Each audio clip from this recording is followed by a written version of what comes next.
first podcast for creators. Here, artists and makers of all kinds share tips, knowledge, advice, and inspiration that you can learn from. I'm your host, Sherry O'Neill, photographer, artist, and educator. This podcast is part of my Learn and Create platform, helping artists further their education through creativity, art, and business.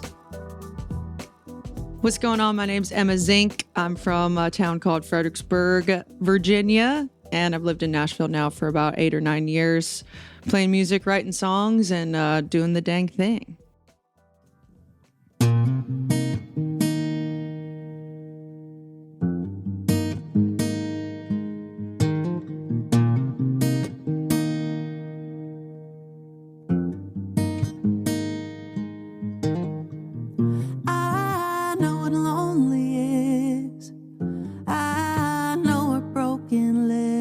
Don't wanna go back home to it tonight. So tell me a little bit about your childhood. Was music a big influence in your family when you were growing up? Yeah, so my mom and dad were huge music people. They would be downstairs in the living room playing CDs of all types of music, anything from like Merle Haggard to Led Zeppelin. So a lot of country, a lot of rock and roll, a lot of kind of 90s type stuff. Were they musicians or anything? My mom played piano a little bit, and then my dad played a little bit of a guitar. So, yeah. And how old were you when you picked up the guitar? I think I was 11 years old. My dad, he was taking guitar lessons at the time. I remember he would come home from his guitar lessons, and I'd be like, tell me about what you're learning. And then he showed me a couple chords, and then he quit playing, and then I guess I took his spot. And when did you know you wanted to do music? I think I was about 15 or 16. I'd already been playing music at the time. My first gig was like, I think I was 12 or 13, and I played at this Irish pub called the Blarney Stone, and my parents made me learn a bunch of Irish tunes. And before that, I was on the worship band at my school. I went to a private Christian school. And then, yeah, that's kind of how it all started. I think I was like 15 or 16 when I was like, I think I want to do this like for real. Did you go to college for music? No, unfortunately. Fortunately and unfortunately, I guess. Didn't go to college. I tried to go to like a community college class, I guess when I was like 18 or 19, because all my friends were going to college at the time, and I went to one class, and I remember the professor was like, "Oh, this textbook will be $250," and I'm just thinking like I can buy a guitar pedal. So I went to one class, and I was like, I don't think college is for me right now. I just want to get to Nashville. My heart was kind of set on just getting there. And how old were you when you got to Nashville, Tennessee? I was not 19. I visited in the summer of 2016, and then I found a place that following October. Yeah, and then I kind of drove back and forth from Nashville back to Virginia because I didn't have a job at the time, and would go back home, play some gigs, and then come back, and then got a job at the Red Robin. God help us all, I'm not a waitress. I'm a terrible waitress. It was so bad. Even my mom was like, my mom's from Jersey, and she'd be like, Emma, why the hell don't you take your guitar and go downtown and just play some songs? You can't waitress. Anyway. And you did at a certain point? I did. Well, the reason I did was because I had met some people like on Music Row at the time, and some publishers or whatever, and they were like, don't play Broadway, you'll get stuck down there. So I didn't for a few years. And I got fired from I had 3 serving jobs, and I got fired from each one. Forget the steak knife, forget the appetizer. Sorry, that's my bad. That's good. Now you know where you belong. Yes, just behind the guitar. What is one thing you wish you had known when you got started? I wish I would have known that what I have to offer is valuable. I think or just would have known that I had something to offer and that I didn't always have to depend on somebody else to make it happen for me.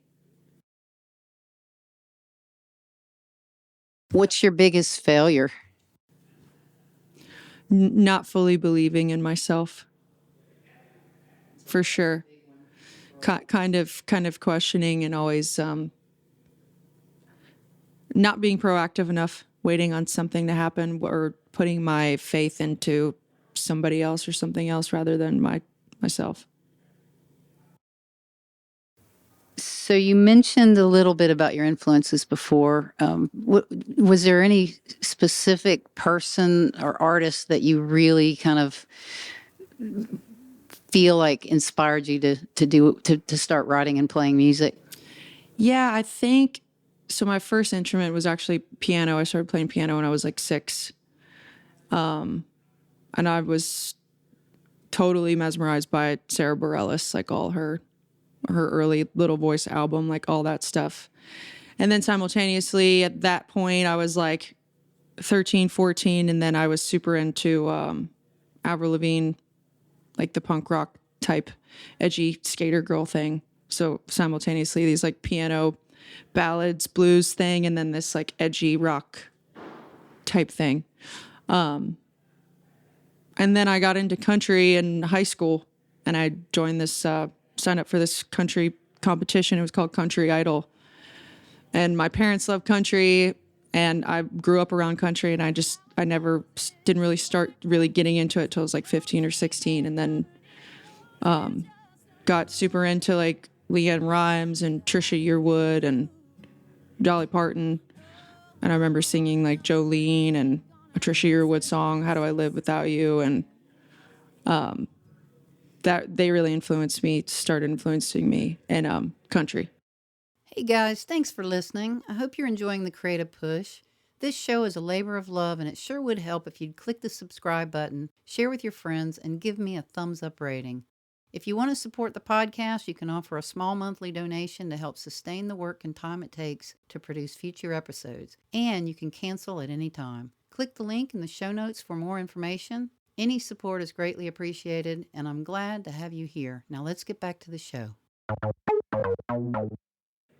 Do you have a specific technique when you're creating songs or music? Do you start with since you play guitar, do you start with like the tune, the melody on the guitar, the chord structure, or do you start with a lyric, or do you start with a melody? Like, how does that work? Sometimes I feel like I used to, like, normally I'm really gravitated to the music part of it. But since like being a songwriter and living in Nashville for so long, I'm always thinking like hook driven stuff too. But for me, it's like the lyrics and the melody have to make sense together. Like if there's a really great lyric without an interesting melody, it's hard for me to get excited about it. So for me, if it's like, oh, this great hook, it's like, okay, how is the music gonna speak to that? And I feel like that's what excites me the most. What is creativity to you? Everything, which is kind of crazy because it totally is. One of my friends told me one time that if you're not creating, you're destroying. And that like wrecked me for a minute, because I think it's just like I was born to be creative. And if I'm not doing something to get something out somewhere, I'm in my head or spiraling or telling myself I'm not good enough for whatever. I feel like it's the curse of being a creative, unfortunately. And what inspires you to create? Just everything around you? I think so, yeah. It's kind of just like this innate thing in my soul that even when I was a kid, before I got into singing, I would draw all the time. Do you guys go to writers' rounds? Yeah, I still go to writers' rounds and stuff. It was like more so when I first moved to town, like trying to meet people and Network. yeah. And that kind of thing. And I still play a couple writers' rounds, like the Freak Show that Terry Joe Box hosts, and Grindhouse at Live Oak and some other stuff. Just depends. What do you do when you get stuck? I spiral a little bit in my head. I've been working through trying to not get down on myself, or kind of get to a place of like recognizing that it's okay to be stuck sometimes, and you're not always going to have it perfect. What do you see in your future? I feel like I could say the typical things like a Grammy and a big stage and all that kind of stuff, which it would be awesome. But I think it's just inspiring people and hopefully getting my music to a larger audience of people that need it and feel like they can resonate with something I say or something in the person that I am that makes them feel like they're not alone, or that they can feel understood in a new way. It's like, yeah, you always want to get further in your career and have these like tangible goals, which would be amazing. But at the end of the day, it's like if I make one person cry or make one person feel something, that I feel like that's what it's all about, and trying to always stay grounded in that no matter what the future is. Is there anything you'd like to learn that you have not learned yet? How to get out of my own head, for sure. And I think one of the ways that I've helped that this year, I've chosen to let go of the alcohol thing, which has been a big journey and a big decision. But that was definitely something that was getting in my way and keeping me in my head, and not letting me progress in like an emotional, spiritual way. How do you market yourself out there in Nashville? In Nashville, it's kind of at a point where I feel like I know people in town. Like if I'm having a show, I can be like, hey, come out to this show. And Bridgette helps me out a lot working with her. She's been great to work with and connecting some dots and stuff, which has been awesome. When you start gaining the respect of the artists that have been established here or people around Nashville, that makes up for a lot of marketing that you don't have to do. I mean, when you got people like Pam Tillis and Jamie O'Neill and Carolyn Dawn Johnson and people that have structured part of the country music industry as females in this industry that she's gained the respect of, or guitar players in town, or when Rob McNally leaves a message on you kicking a bass run out and So tells crazy. you that it's badass, basically, Yeah. that's a big deal. I mean, Yeah. that's a guy that's been the musician of the year for the CMAs and things like that. So I think also you kind of get a little bit of an edge like that because you're gaining the respect of an industry that it's hard to get the respect of the artist to an artist, because everybody's in a silent competition, right? Friendly one sometimes.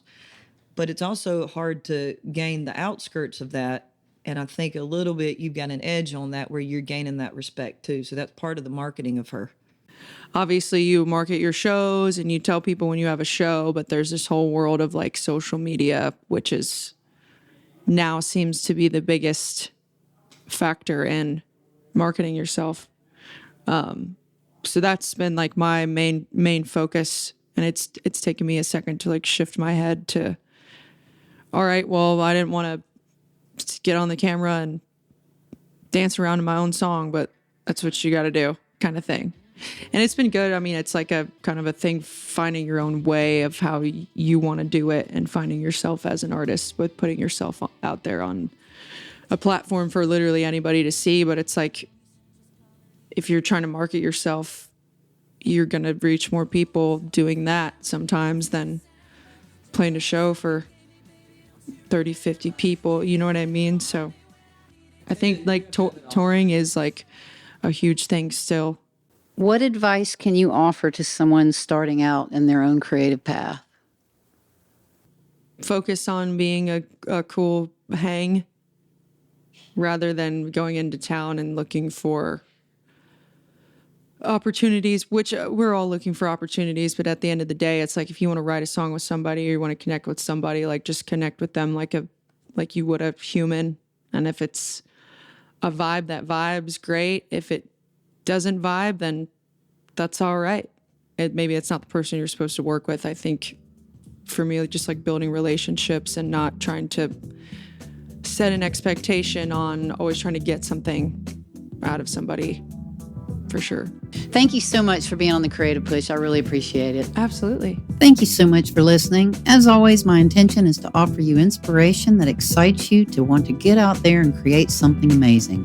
Be sure to check out some of the other episodes, and if you like what you've heard, please help spread the word. Give this a thumbs up, subscribe, follow, and share with others. There's more information in the show notes, including links to other great stories, tips, and resources. Drop me a message or comment at any time, and I hope you will sign up to be a part of this creative tribe.